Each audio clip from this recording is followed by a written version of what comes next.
Nous vous écoutons, docteur Taillard. Bonjour à tous. Donc, je remercie les organisateurs de m'avoir convié ce jour à partager avec vous les recommandations pour la pratique clinique concernant la gestion des grossesses après chirurgie bariatrique. Donc je présente les résultats du groupe Bariamat auquel j'ai eu la chance de participer. Groupe composé de gynécologues obstétriciens, gynécologues médicaux, médecins nutritionnistes, diabétologues, chirurgiens bariatriques, pédiatres, biologistes et associations de patients. Alors, je n'ai pas de conflit d'intérêt avec cette présentation. Donc, la chirurgie bariatrique, comme vous le savez, connaît un essor important dans le monde, en Europe, mais également en France, premier pays européen en termes de pratique de chirurgie bariatrique. Le nombre d'interventions en France a triplé entre 2009 et 2016 pour atteindre plus de 52 000 procédures en 2016. Une majorité de sleeve gastrectomie, schéma du centre, qui consiste à faire un manchon gastrique, viennent secondairement en termes d'incidence le bypass gastrique à droite, montage chirurgical du court-circuit en Y, et l'anneau gastrique ajustable, 9% des procédures. La pratique de la chirurgie bariatrique en France est régie par les recommandations de la Haute Autorité de Santé, en 2009 concernant la chirurgie chez l'adulte et plus récemment en 2016 concernant les personnes âgées de moins de 18 ans. Alors, les données de la littérature convergent toutes dans le même sens, à savoir, lorsqu'on a un antécédent de chirurgie bariatrique et que l'on est enceinte, il y a moins de comorbidités maternelles que sont l'hypertension artérielle gravidique et la survenue d'un diabète gestationnel. Également moins de macrosomie, mais un risque statistiquement plus élevé de prématurité et de petit poids de naissance, petit poids pour l'âge gestationnel. En 2009, la HAS a émis un certain nombre de recommandations par rapport à la problématique de la grossesse. Je les cite. La chirurgie bariatrique, bien évidemment, est contre-indiquée chez une femme enceinte avec un dosage des bêta-HCG recommandé en préopératoire. Avant tout projet de grossesse ou, à défaut, au début, une évaluation diététique et nutritionnelle, clinique et biologique doit être réalisée. Une supplémentation en folate à envisager dès le désir de grossesse, avec, en cas de grossesse, une supplémentation en fer, en folate, en vitamine B12, en calcium et en vitamine D. En cas d'anneau, il était proposé de discuter le desserrage avec l'équipe multidisciplinaire et l'obstétricien. Et il était important d'envisager un suivi nutritionnel pendant la grossesse et le postpartum au sein de l'équipe pluridisciplinaire, une contraception adaptée étant recommandée dès le projet chirurgical et ce pendant une durée de 12 à 18 mois, délai à respecter après chirurgie avant d'envisager une grossesse. Ça, ce sont les lignes données par la HAS en 2009. Cependant, en pratique clinique, on était confronté à un certain nombre de questions. Quid du calendrier des modalités de la surveillance nutritionnelle? Quelle supplémentation spécifique en termes de molécules, en termes de posologie? Quid du dépistage du diabète gestationnel chez ces femmes à risque? Qu'en était-il également de la surveillance obstétricale à renforcer ou pas? Des conseils diététiques spécifiques?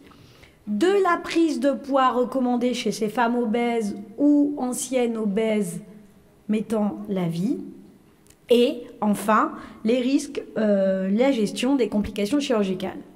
C'est la raison pour laquelle donc, le groupe de travail s'est réuni il y a 3 ans et demi, groupe Bariamat, qui a suivi la méthodologie de la HAS en termes de recommandations de pratique clinique en suivant donc le respect de la gradation des études dans la méthodologie, en sachant que à l'issue de ce travail, en fait, il y a peu d'études de fortes preuves scientifiques de niveau 1 et niveau 2 pour répondre aux différentes questions posées que je vais vous expliquer. En fait, on a beaucoup d'études cas témoins ou d'études comparatives et rétrospectives, ce qui donne une faible force aux recommandations que je vais vous présenter, mais qui, à défaut même de certaines données dans la littérature, vont permettre de donner des accords d'experts avec leurs limites méthodologiques, mais enfin pour guider nous, praticiens, tous autant qu'on est, dans la gestion pratique des femmes enceintes après chirurgie. Alors, première question, quel type d'intervention privilégier chez une femme en âge de procréer? À ce jour, il n'y a aucune donnée dans la littérature qui permet d'identifier l'intervention à privilégier. Le groupe conclut donc qu'il est nécessaire de prendre en compte le choix de la patiente, la trajectoire pondérale et la situation médicale de la femme. Et surtout de l'informer des risques en termes de complications chirurgicales, je vais y revenir, de risques de petits poids pour l'âge gestationnel et des contraintes nutritionnelles imposées par les différents types de chirurgie. Avec cette nuance, en cas de projet de bypass en oméga, de chirurgie SADI ou de dérivation bilio-pancréatique, chirurgie très mal absorptive, donc qui expose à un risque élevé de carence maternelle et de dénutrition, une des indications particulièrement à discuter en regard des risques potentiels pendant la grossesse.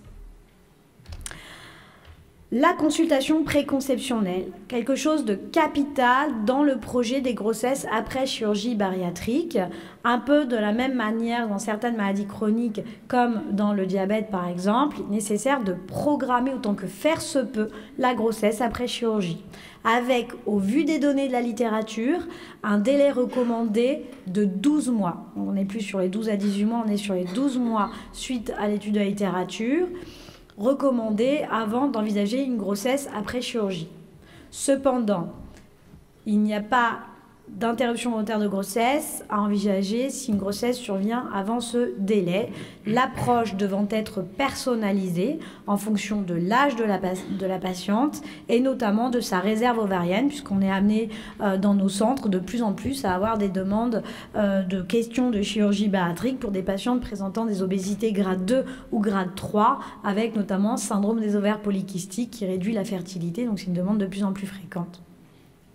Il faut être particulièrement vigilant aux femmes opérées il y a de nombreuses années car il y a un nombre important de perdus de vue et donc de potentielles carences nutritionnelles qui s'ignorent et donc de complications fétales potentielles.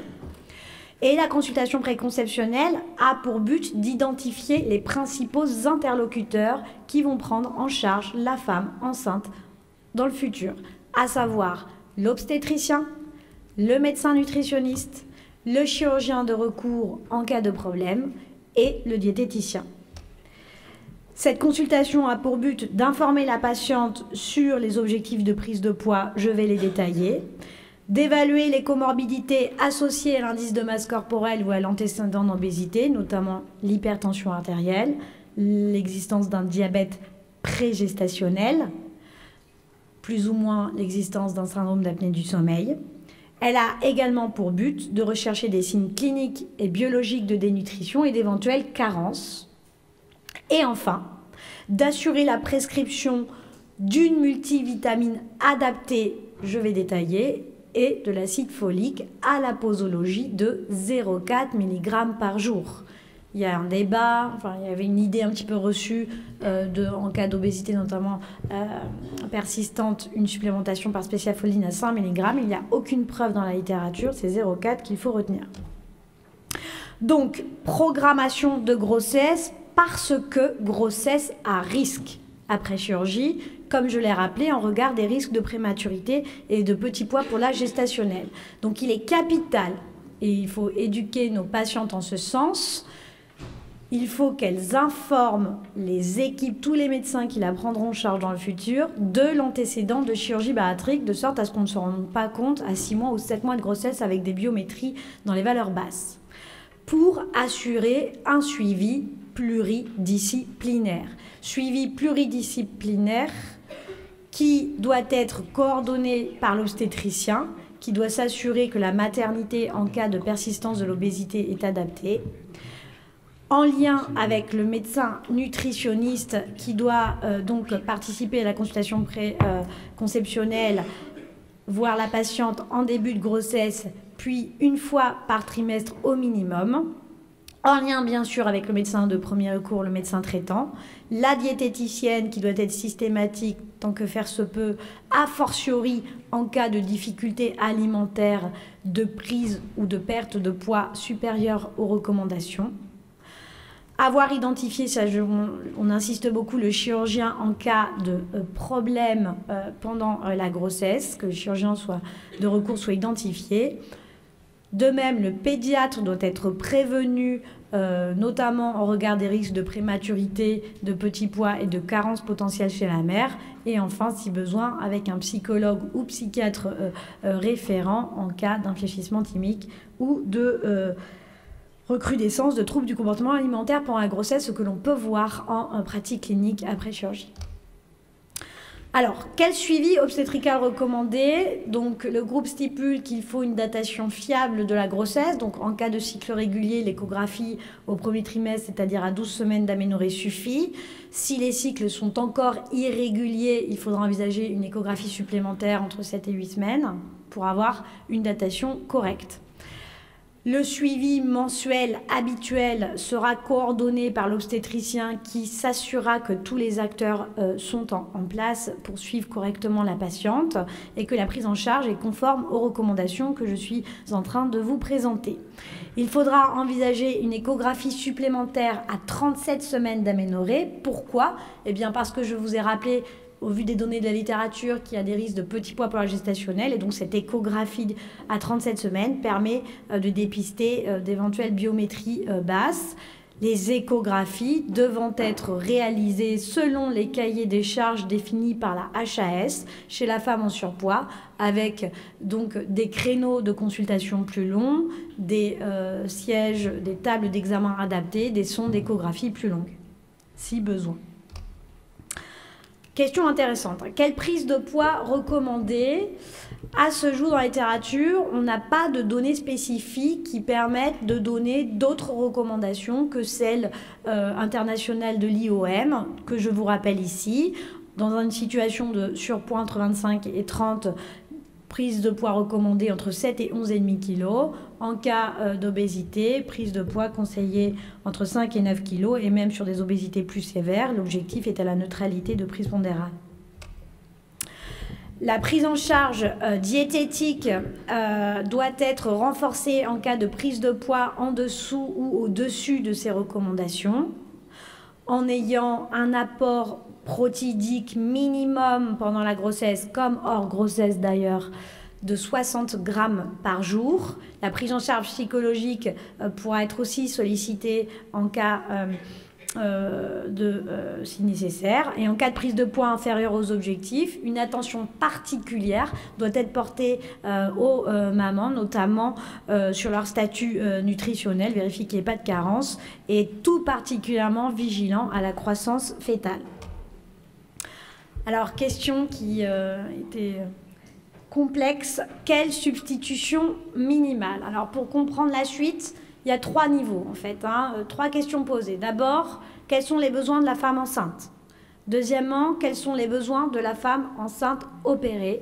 Et enfin, quels sont les besoins de la femme enceinte opérée carencée? 3 situations différentes.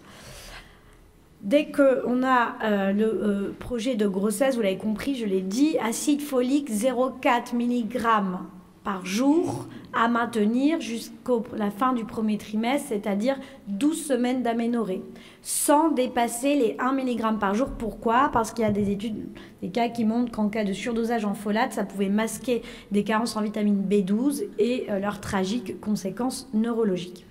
Seule la posologie pourrait être montée à 5 mg par jour en cas d'antécédent d'anomalie du fermeture du tube neural. Mais sinon, c'est la posologie de 0,4 quotidienne à retenir.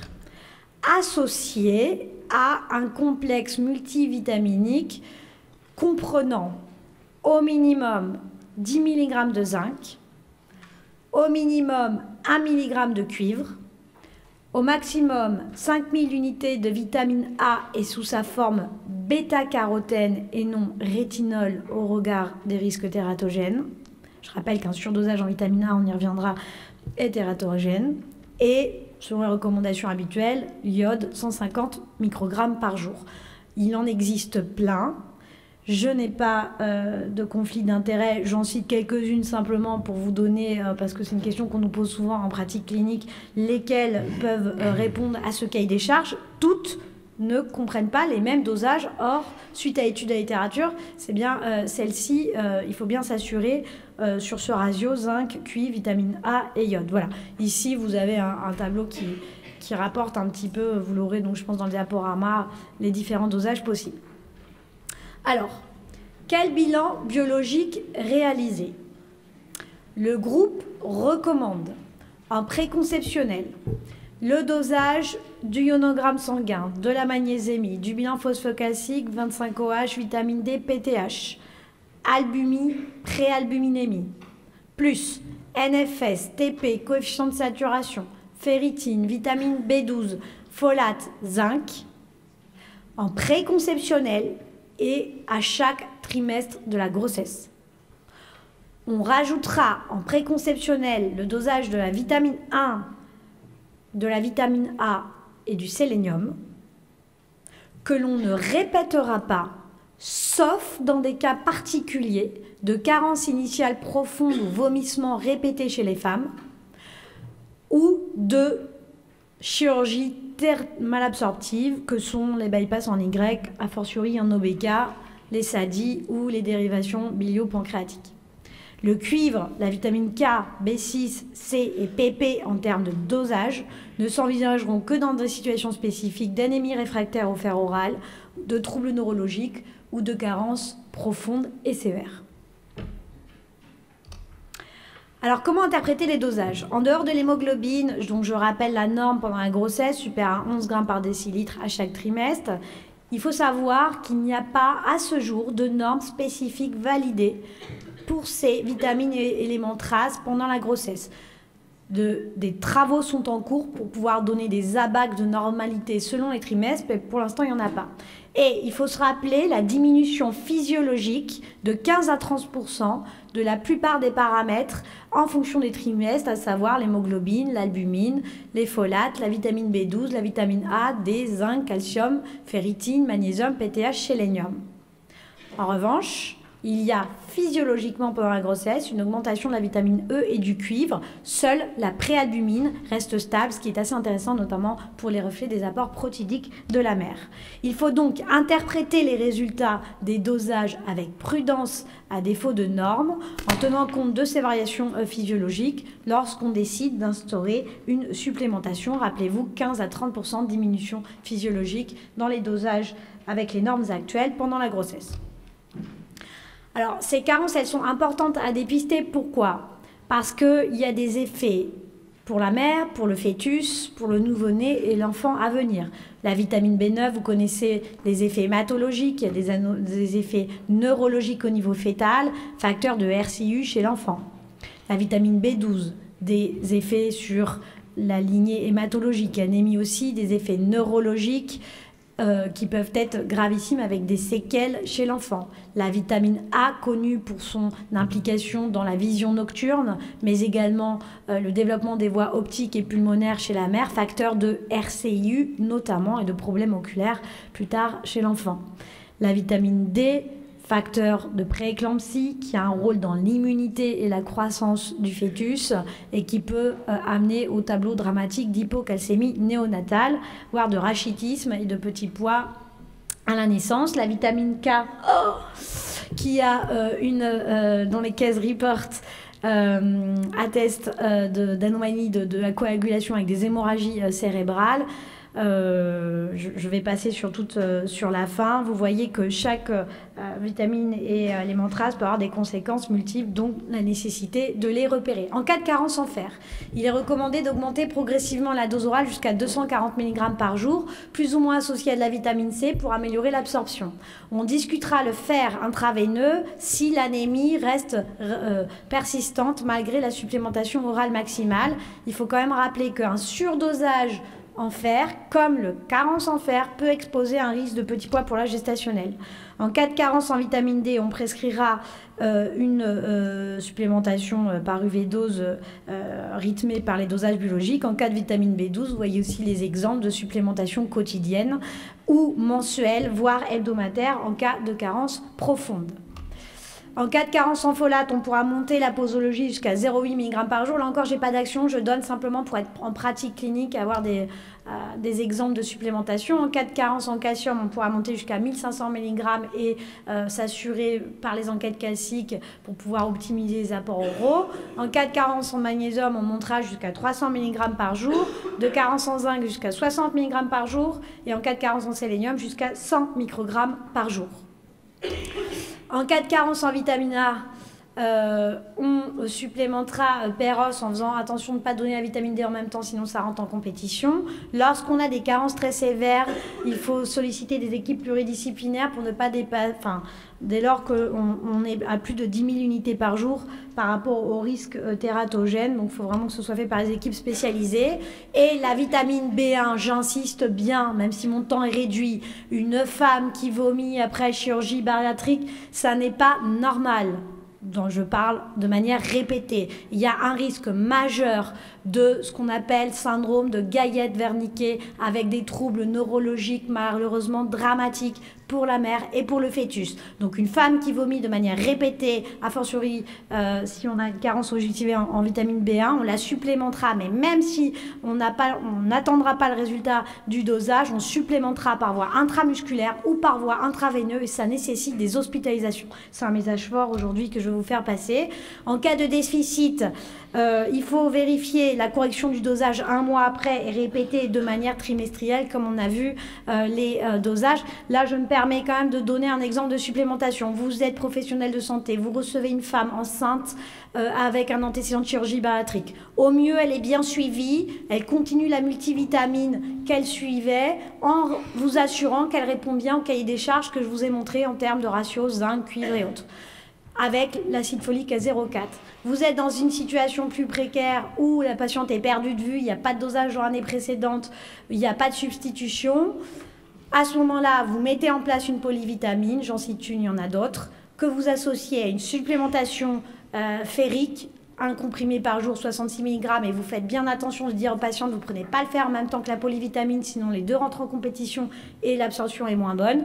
Avec la vitamine B12, une ampoule par semaine, vous prescrivez ceci pour un mois en attendant les résultats du bilan biologique que vous avez en tête, que l'on vient de présenter. Quelle conduite à tenir en cas de situation d'urgence chirurgicale pendant la grossesse? Toute douleur abdominale et vomissement répétés prolongé doit faire appel à l'avis d'un chirurgien ayant une expertise en chirurgie bariatrique, d'où la question de s'être posé la question avant le projet de grossesse. Par rapport au risque de déplacement pour l'anneau gastrique ou d'occlusion intestinale par hernie interne en cas de bypass, complication dramatique qui peut engager le pronostic vital de la mère et de l'enfant et dont le pronostic est fonction du délai de la prise en charge. Au moindre doute, et donc là le groupe après étude de la littérature, encore une fois, recommande un scanner injecté avec opacification digestive par un produit hydrosoluble. Le desserrage de l'anneau, contrairement à ce qui avait été proposé en 2009, n'est pas systématique s'il y a une bonne croissance fœtale et que ça se passe bien au niveau nutritionnel pour la mère, avec, si nécessaire, un desserrage qui se fera sans scopie. Le dépistage du diabète gestationnel, vous savez que je vais parvenir sur les critères dans la population générale, glycémie à jeun en début de grossesse, HGPO entre 24 et 28 semaines. En cas de chirurgie bariatrique, le groupe considère qu'il faut dépister à chaque fois le diabète gestationnel de manière systématique par une glycémie à jeun, 0,92 pour les autres, et par une hémoglobine glyquée. Pourquoi par une hémoglobine glyquée, même si ça représente un coût de santé supplémentaire? Parce que la glycémie à jeun après chirurgie bariatrique n'est pas un bon reflet de la glycémie moyenne. Ça, c'est les données qu'on a pu voir après les études, notamment en CGM, en holter glycémique, après chirurgie bariatrique. Donc, on les dépiste toutes, quel que soit l'IMC, glycémie à jeun, hémoglobine glyquée, et entre 24 et 28 semaines, on refera une hyperglycémie provoquée pour toutes les chirurgies, sauf les malabsorptives, ou lorsqu'elles n'ont pas pu prendre leur HGPO pour les anneaux et les sleeves, avec les seuils que vous voyez ici, validés par la Société française de diabétologie sur une semaine en glycémie capillaire.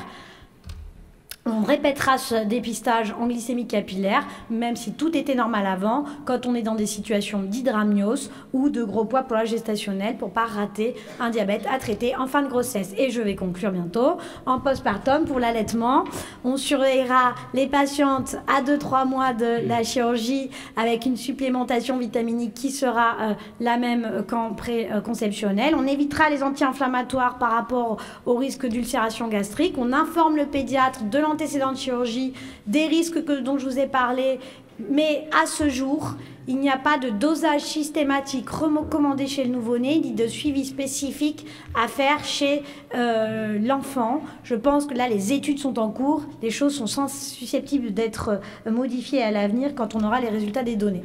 Et enfin, on ne peut parler de grossesse sans parler du postpartum et de la contraception. En gros message, après chirurgie bariatrique, on privilégiera les contraceptions réversibles de longue durée d'action, c'est-à-dire implants et DIU. On ne réservera les contraceptions œstroprogestatives chez la femme sans facteur de risque, c'est-à-dire moins de 35 ans, pas de dyslipidémie, pas de diabète, pas de migraine, pas de tabac. Elles seront particulièrement à discuter et on informera les patientes sur leurs limites potentielles en cas de chirurgie malabsorptive. Et je rappelle que si, quand bien même vous avez fait le choix d'une œstroprogestative en préopératoire par rapport au risque thromboembolique, il faut, recommandation des sociétés d'anesthésie, arrêter les œstroprogestatives 4 à 6 semaines avant et 4 à 6 semaines après en regard du risque thromboembolique avec pour relais, bien sûr, une contraception adaptée. Je vous remercie de votre attention. J'ai fait mon max.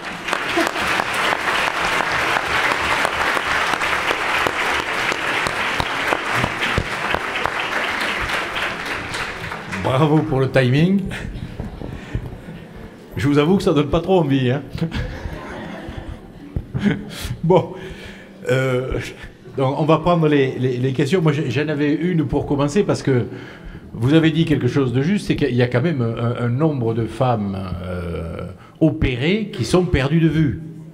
Et quand on voit le suivi extrêmement spécialisé nécessaire d'une grossesse, je suis un peu inquiet sur peut-être la formation des médecins généralistes à ce suivi, sur la formation même de certains gynécos à ce suivi extrêmement précis avec les risques que vous avez présentés. Donc, voilà, dans le pratico-pratique et sur le terrain, quelle est votre impression par rapport justement à la formation des différents soignants, quoi. Si vous voulez, justement, le groupe est né comme ça, c'est-à-dire en tant que praticien à pouvoir à recevoir des femmes parfois en fin de grossesse avec des retards de croissance majeurs sur des patientes en fait, qui n'étaient pas informées de la procédure et du concept de grossesse à risque, hein, parce que ça c'est quelque chose, on a longtemps dit, la chirurgie bariatrique, c'est un peu le versant magique, il y a moins de diabète gestationnel, il y a moins de macrosomie, sauf qu'on n'avait pas parlé de l'autre versant de la médaille, et là les publications attestent toutes dans le même sens,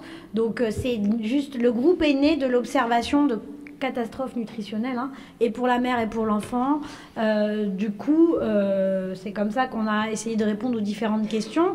Après, quand la chirurgie, quand les femmes sont suivies au départ, quand il y a une programmation, quand il y a un suivi obstétrical, nutritionnel, diététique et ou psychologique, si besoin, renforcé, les choses se passent bien aussi, hein. Mais il y a vraiment une éducation, et là maintenant, ça commence doucement à pénétrer les facs de médecine dans les études.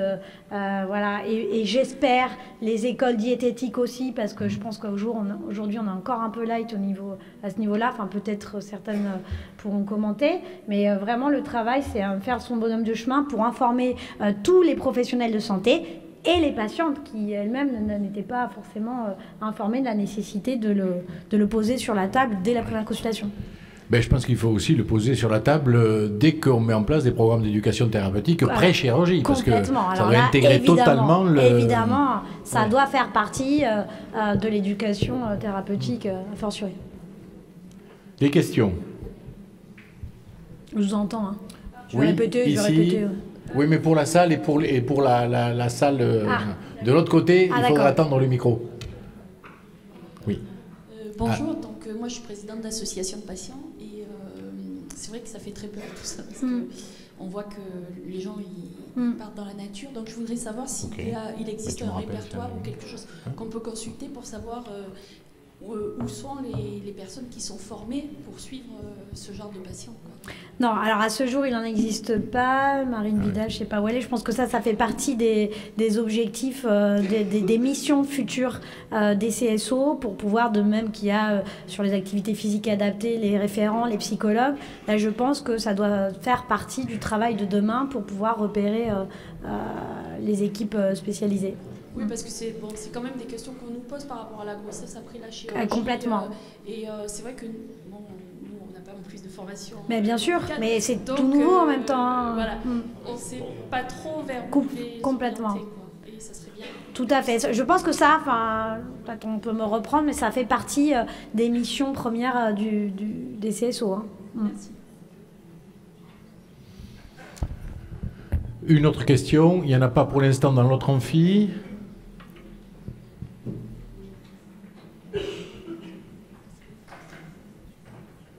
Vous avez créé comme un froid. J'ai créé un froid ? Oui. Bonjour, je suis diététicienne, et je souhaite savoir à quelle fréquence doit-on suivre ces dames tous les mois ? 3 mois, idéalement. Alors après, il y a la vraie... Je crois que ce que dit le groupe, idéalement, c'est d'avoir une évaluation diététique trimestrielle, comme l'évaluation médicale nutritionnelle. Après, je pense que, encore une fois, c'est de la pratique clinique. C'est-à-dire une personne qui pose pas de problème, qui vomit pas, la croissance fœtale se fait bien, il n'y a pas de problématique, il n'y a pas de carence, on va rester sur un suivi trimestriel.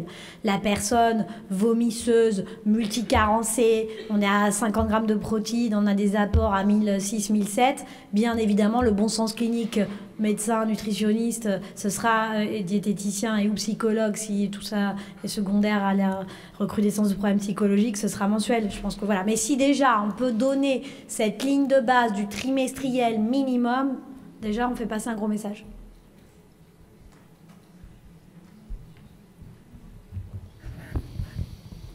Une dernière question ? Non ? Bien écoutez, merci beaucoup. Merci.